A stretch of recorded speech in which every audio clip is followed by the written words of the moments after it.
BJP पे ये criticism आता है कि ईडी और गवर्नमेंट इंस्टीट्यूशन ज्यादा यूज करती है। सॉरी, किसको? ईडी ईडी और इंस्टीट्यूशंस को ज्यादा यूज करती है फॉर पॉलिटिकल गेन्स। तो इस पे आप क्या कहेंगे?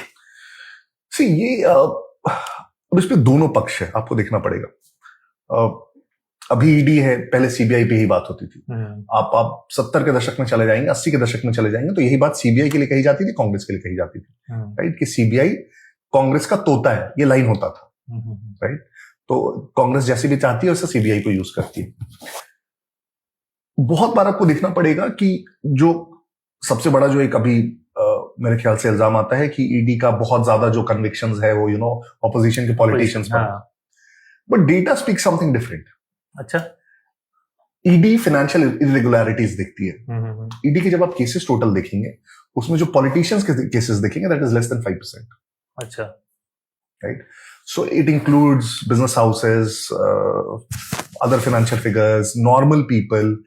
कहीं भी फाइनेंशियल इरेगुलरिटी होगी तो ED will come in. Right, लेकिन वो केसेस क्या होते हैं, वो पॉपुलर नहीं होते। क्यों? क्योंकि जो व्यक्ति है वो बहुत नॉन ग्लैमरस केस है। राइट, किसी को उससे फर्क नहीं पड़ेगा।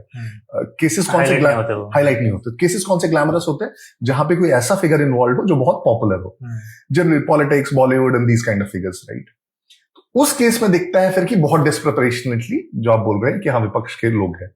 लेकिन अगेन आप टोटल नंबर्स देखिए।